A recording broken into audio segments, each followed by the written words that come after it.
Welcome to Love and Abuse, the show about helping you identify poisonous communication and toxic behavior. You deserve to be treated with respect and kindness. That's why it's important that you learn to pinpoint manipulative and controlling behavior so that you keep your power and your sanity. I'm your host, Paul Coliani.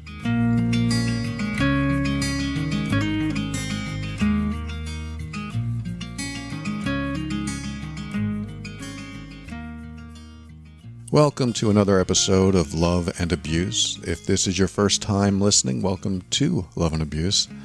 And this is the show where I tell you all about controlling behavior, manipulative behavior, emotionally abusive behavior, and other terms that I don't use like psychological abuse, verbal abuse, domestic violence is considered, or at least emotional abuse is considered domestic violence. All these terms that come into play when you're in any type of dynamic where there are at least two people and one of them or more, if you might have more people in a family or a group of people that are being disrespectful, hurtful, and causing you to feel bad after your interactions. And so this is the show that I try to cover a lot of it. Mainly I talk about emotional abuse and control and manipulation because those are the main things that a lot of people deal with in relationships. And it doesn't have to be a romantic relationship. It can be any type of relationship that you're in. Family is a good example. You might have family members that are just hurtful to you, or they're doing something covert to you. They're being covertly manipulative or covertly deceptive, or they know their words hurt and they'll say them. It's like backhanded or underhanded comments or passive aggressive comments. And, you know, we all do this to a certain extent at one time or another. Maybe not all of us. I can't speak for everyone, but I think a lot of us have said something that we wanted the other person to feel a little sting when we said it. And we might do that because we felt hurt by them, or we feel like they're not listening to us, or we have some other reason or even ulterior motive. And so we are all capable of doing the type of behavior that I talk about in the show. However, what is different about certain people that I talk about on this show, especially when it comes to emotional abuse, is that a pattern of that behavior has to exist. So I'm not talking about the one-offs. If you come to this show looking for the one-offs, I mean, yes, you'll gain a lot of insight and a lot of helpful information, but I wouldn't consider a one-off every now and then. You know, someone says something hurtful to you once in a while, like once every 6 months, once every year, and it's just so rare because they had a bad day, or they don't know how to process something, or they have an emotional trigger that they haven't healed from yet or haven't worked on. And so I think we can allow for stuff like that. That's usually what relationships, people who love each other, they allow for things like that. What is not allowable, in my opinion, is a pattern of that. And no matter if you are the person doing it or receiving it, you'll be able to tell if you're doing it that you've done it before. And you'll be able to tell if you're receiving it that you've received it before. You know, before I get into what we're talking about today, as a reminder, all the information on love and abuse is meant for educational purposes only. Always seek a professional for your mental health and well-being. I have to say that on every show. If you heard my last episode, you heard me emphasize that because of a letter that somebody wrote to me and said that I wasn't a professional. So if you want to hear that, that's an interesting episode. But just to wrap up what I was talking about earlier about the type of bad behavior that you might experience in a relationship, let us be more forgiving about the one-offs and less forgiving about the patterns. You'll know there's a pattern because of how you feel.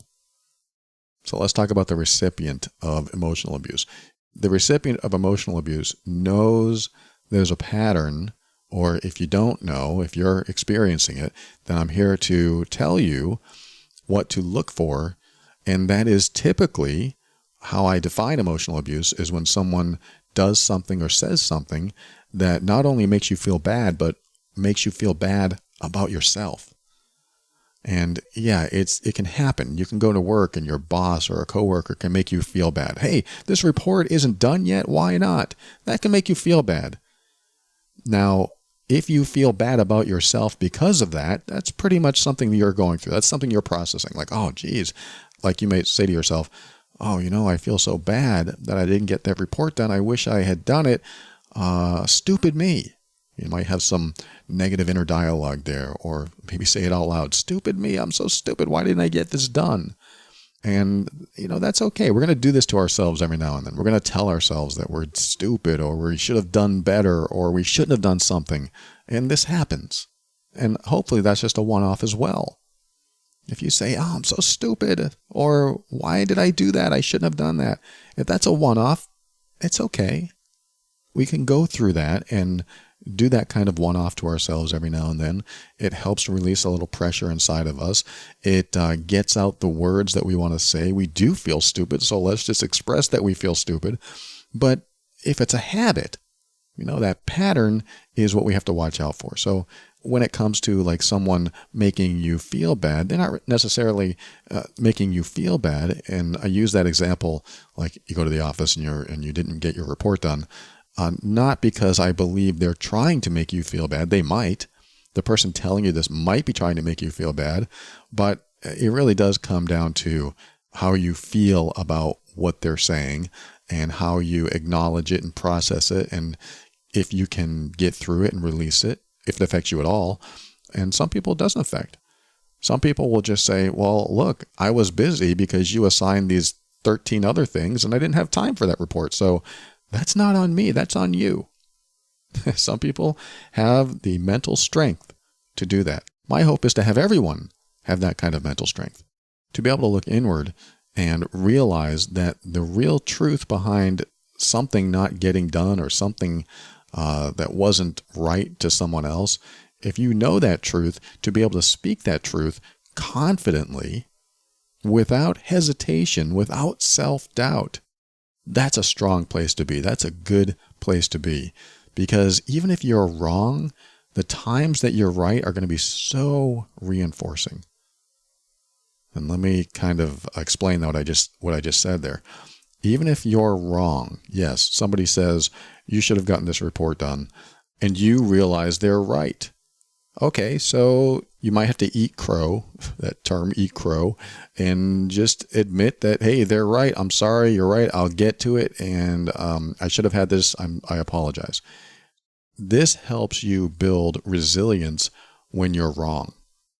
Even if you're wrong, you learn how to apologize, own up to it, eat crow, and make up for it. So this is kind of like falling down and getting back up.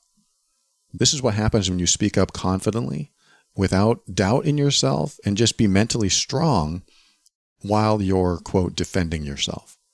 And it's not really defending yourself. You're just standing up for yourself. You're honoring yourself. So this is why I say, speak up confidently, without a doubt, that when you realize that, hey, they don't have all the facts or they're wrong, to speak up confidently and say, no, this is really how it is. You gave me all this work and I couldn't get to that report, so that's on you, not me. If you want me to eliminate one of these other projects, I'll be happy to do that so I can get to your report. This is just an example, and I'm not saying it's going to go perfectly, but the idea is to build your confidence level so you can speak like this from a place of surety and self-confidence and mental strength, so that when you do speak up for yourself, it's not hesitant. It's not like oh my God, did I mess up again? Oh, maybe he's right or maybe she's right. That's a different place. That's like crawling into a hole and hoping that you say the right words so that they let you out of the hole. And I don't like when you're in that hole. I don't want you to be in that hole. You probably don't like being in that hole either. And I'm not saying you have to do this for every single thing in your life. I'm saying that it takes practice to speak confidently with the mental strength and surety that you might need to build yourself up, to build trust in yourself, to rebuild your emotional and mental strength so that you can carry yourself through any situation that comes up. This is part of the practice. So what I was saying is that let's just say that you speak up and you're wrong, then you own it. Oh my God, you're right. I'm wrong. I'm sorry. I will take care of that. No problem. I will stay late, using this example, and I will make sure it's on your desk first thing in the morning. Great. That's how you pick yourself up. It's the recovery process. Recovery, my girlfriend says recovery is a sign of a good musician. So yes, they could play it perfectly and not have to recover anything. And I think that's a great musician. But if you can make a mistake, which a lot of musicians do, we all make mistakes. I'm a musician too. When we make a mistake, if we can recover so that the listener doesn't really notice it or they think it's actually part of the song, then it's a sign of a good musician. And the more you do that and the more you feel good about your playing, even about the mistakes, because you can recover from that, then you can continue moving forward. You're not held back mentally or emotionally in any way. You just keep moving forward. And I like to look at that in our everyday communication as well. Sometimes you're going to be faced with an opposition of some sort, and your recovery is vital. And when you're able to own it and make up for it and continue and move forward, it strengthens you. So there's that part. If you're wrong, it's still okay. It helps build your resilience and recovery and your mental strength and emotional strength to move forward, to really start helping you trust yourself and rebuild your self-worth and self-esteem, and show everyone that even though you made a mistake, it doesn't define who you are. Because, mental abusers will try to make you think that's who you are. You're always messing up. You're always making mistakes. You always say that. They'll use generalizations like you're always doing this, or you never care. You never say this. Or you never say that. They'll do stuff like that. So they'll constantly try to remind you how unworthy you are and unimportant you are and unlovable you are and how much you deserve this treatment, which you don't. So this is why it's important to start building yourself up and start owning your answers. Even though somebody might say, hey, you're wrong, then you can just say, oh, you're right. I'm sorry. I'm wrong. So that's the wrong side of this. When you own what you're saying and you're right, this is even better. So using that example again, look, you gave me that report when I had 14 things on my plate. You knew I had those 14 other things, and there was just no way I was going to get to it. And I told you that I wasn't going to be able to get to it, and here we are. And I'm reminding you that I couldn't get to it. What more do you want? This is not my fault. You knew I didn't have the resources or the time. So this isn't on me. I mean, imagine being able to say that to anyone, or at least having that courage to just stand up and say, no, this isn't how it is. This is how it is. That's a great feeling. And when you know you're right and you're able to speak up for yourself and own it and speak confidently, knowing that somebody could still point something out that makes you look bad, they're trying to, you still say, no, that's not on me, that's you. This is what happened. I know this is true. And when you do this and you are right, then it reinforces your ability to make decisions, your ability to trust yourself, and your ability to stand up for yourself. It always reinforces every time you show up this way, making you feel better about yourself, which is the opposite of emotional abuse, where somebody's trying to make you feel bad about yourself. We don't want that. We want to feel good about ourselves. So how do we do it? We show up in a way that makes us feel good about ourselves. And then when somebody calls us out, we can apologize and say, you know what? You're right. I didn't do that, and I should have.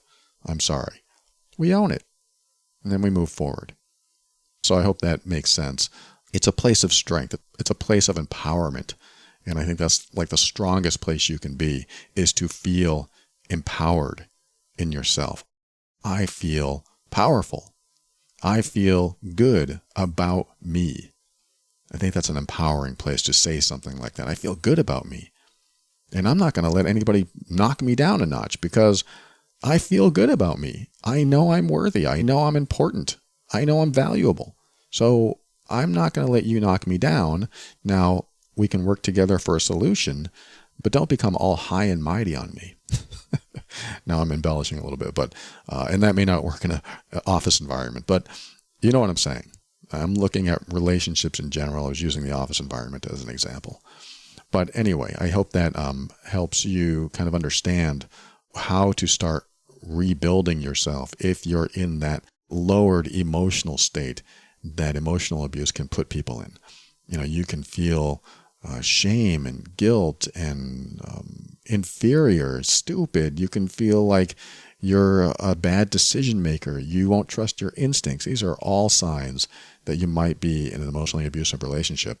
So it's vital to just know that if you didn't feel this way before you had conversations with this person, before you met this person, even if they're not family, before you met this person in a romantic relationship, if you felt good about yourself, if you felt confident, if you weren't worried, if you knew you were a good decision maker, and suddenly you don't feel that way anymore, it's not because they're pointing out all the flaws that you've always had. It's because they want you to believe these things so that you're in a lowered emotional state, so that you look to them to raise your emotional state. That's when we talk about traumatic or trauma bonding, where they love you and it feels good, and they support you and it feels good, and they do things for you and it feels good, and then they're abusing you and they're doing bad behavior and they're talking down to you, and now it feels bad. So now you're in this lowered emotional state. And because you have bonded with them and you've had time together and you know that there's a good person underneath that bad behavior, you seek their approval, you seek their confirmation and their validation. And when you don't get it, you try harder. I mean, this is what happens in the emotionally abusive relationship, is that the victim of the abuse will try harder and harder and harder to gain validation, to gain support and love and attention, and to show the abuser that they're really not a bad person. They're really not intending to hurt the abuser, but the abuser makes them think they're intending to hurt the abuser. I mean, I talk about a lot of this stuff on different episodes, but the traumatic bonding that takes place, where you go through cycles of feeling loved and then feeling abused, the up and down of that really has an effect on you and makes you feel, like I said, in a lowered emotional state. And when you're in that state, you just don't feel good. You feel bad. So all of that is wrapped up in the emotionally abusive relationship, and it comes back to patterns. We have to look for patterns in anything going on in our relationship. For example, if my wife were to tell you what patterns existed in our relationship when I was married, she would say that I had a tendency to judge her a lot. And because it happened over and over again, and it wasn't just a one-off, like I might have judged my girlfriend in this relationship out of the 5 or 6 years that we've been together, maybe twice. And she called me out on it. And it wasn't pleasant, because it was her recognition of an old pattern in me. And it usually happened, I will say this, it usually happened when I was most tired. It's like that inner watchdog wasn't there, paying attention to my old patterns that might come up. And I probably still need to work on that, because it's still in there, but it certainly, definitely has decreased tenfold. It's just when I'm tired and irritable and things are a little stressful for me, I might come out with a judgment or two. And it's interesting, because when I'm awake again, when I'm not tired, I remember what I said and I realized, geez, why did I say that? I don't feel that way now. And for me, I become more vulnerable and closer to the things I haven't healed when I'm tired. And that's what happens to a lot of us. When we're stressed, when we're tired, what we haven't really fully healed can have a tendency to come out, because that inner emotional watchdog isn't paying attention. It isn't saying, hey, back off, Paul. Don't go that direction. You don't want to hurt her feelings. You don't want to say that. And you got to deal with this yourself. So that can happen. Anyway, we have to look for patterns. We have to look for these things. And just like what my wife said, she saw this pattern of me being judgmental. What do you see as the patterns that keep repeating themselves? And again, I'll come back to what I said earlier at the beginning of this episode. If you find yourself being emotionally abusive or doing bad behavior or saying maybe awful or manipulative or controlling things, Is it something that you do often? Is it something that you repeat? Do you do it once a week? Do you do it once a day? This is very important, because if you catch yourself doing this, those patterns need to be addressed in you. This isn't something that you can just blame on someone else, like, oh, it's their fault and that's why I do it all the time. Now you have to look at that and go, wait. Why do I keep doing this? What is my situation here? What is the issue that I need to deal with? And again, I'm talking to the person that might be doing behaviors that perhaps need to change, perhaps they need to heal from. If you are doing behaviors that hurt another person and you think it's okay to do these behaviors because they need to hear what you have to say, or they need to experience what it's like because, I don't know, there's a punishment in there or something, then you have to be aware that by continuing to do that behavior to someone else, you are probably perpetuating abusive behavior, and you need to look at yourself. So I have a feeling, only maybe a small percentage of abusers listen to this show. I wish it was a very large percentage, but there are people that listen to this show that want to get better, that want to heal, that want to stop their patterns. So every now and then I'll talk to those people that listen, and hopefully they are gaining something when I talk about this stuff. And of course, I want to talk to anyone, you maybe, that are listening, that might be receiving this behavior and seeing the patterns. And I have a feeling a lot of people listening are like, oh yeah, there's a lot of patterns.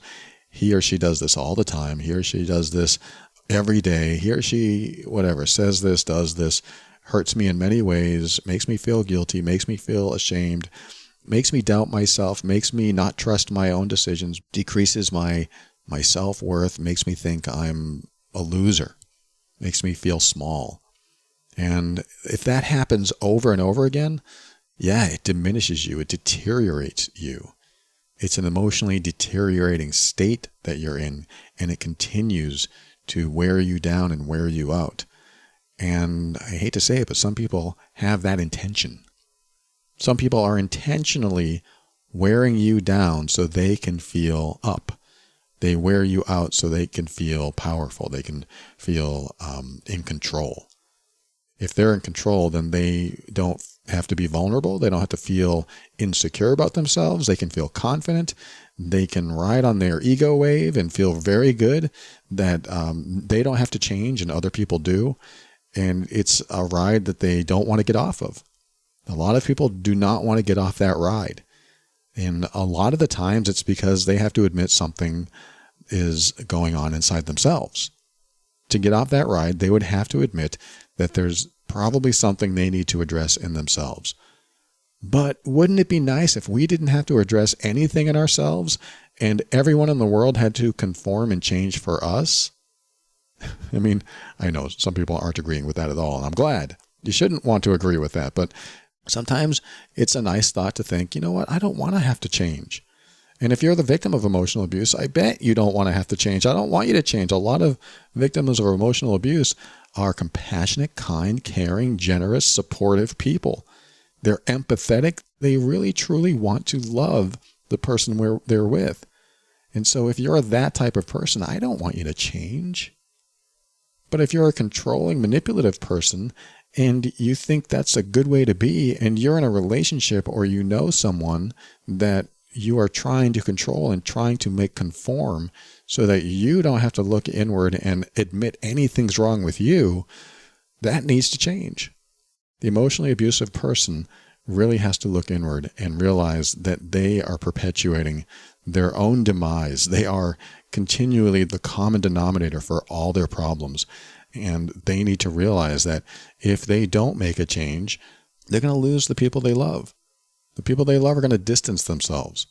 And being in control of people that don't love you is no fun. Being in control of anyone is not a good idea. But being in control of people that you make feel bad so that they will do what you want, that's no fun, because it ends up in heartache every time. And of course, it's always the victim that suffers most, but the abusers also suffer too because they are, again, perpetuating their own demise. I want your relationship to work out. I want people to get along, but there needs to be a realization inside the abuser so that they finally tell themselves that they need to do something or they're going to not have anyone left. Or if the person that they are doing bad behavior to leaves and they just go get another person, it's such an energy drain to go through all these people. Because if they don't change, then their life is miserable. I mean, I tell you what, life as an abusive person can be very miserable. Because there's a lot of them that have been through abusive situations themselves, or neglectful situations in childhood, or just had to deal with some really nasty stuff. But that doesn't give them the right to treat you the way they treat you. They need to know that as an adult, they have to treat you like an equal adult. As a partner, as a friend, as someone in your family, as someone that really should care and really should treat you with kindness and respect. Because if they don't, then they get what they get in life. You know, what's that saying? You always catch more flies with honey than vinegar. Not the best visual, but there is a lot to that when you are kind and respectful and caring and compassionate and even empathetic, that is the honey that keeps the relationships going. That is what people really want from other people. I think all of us want that. Even people doing bad behavior want that kind of behavior from other people. It's just that we also have to give it. And most of the people listening to this show do give that. They do want that, and they do give that. But then we have the other side that doesn't give that and uses vinegar and thinks that the nice people are going to stick around. And unfortunately, some do. Some people will stay in a relationship for way too long without addressing the issues and without standing up for themselves and saying confidently, look, I've had enough. I don't want any more of this behavior. I won't take any more. I've had enough. And really owning that feeling and what they're saying and making it known that they will not stand for any more of this behavior and they will put a stop to it. And if it doesn't stop, they're going to leave. Or there's going to be some sort of accountability that the person doing the bad behavior won't like. This is a movement. You know, we have a lot of movements going on right now. Make this a movement in your life that you will not accept bad behavior anymore. You won't accept mistreatment and disrespect because you deserve so much more than that. I appreciate you. Thank you for tuning in and share this with others that might benefit. Love and Abuse is the official podcast of the Mean Workbook, an assessment and healing guide for difficult relationships containing a 200-point checklist to help you not only pinpoint the exact behaviors causing the difficulties in your relationship, but also clearly reveal to you why you leave so many interactions feeling bad. The workbook will help you make the next best relationship decisions for both of you. Use it to understand your own behaviors and how they affect those you love, or use it together to reveal issues that you both need to work on. Visit loveandabuse.com for more information. This show exists to remind you that you are not alone and you're not going crazy. You deserve to be treated with respect and kindness. You deserve honesty and sincerity. You deserve to be treated as worthy and significant because you are. Thanks again for joining me. We'll talk again soon.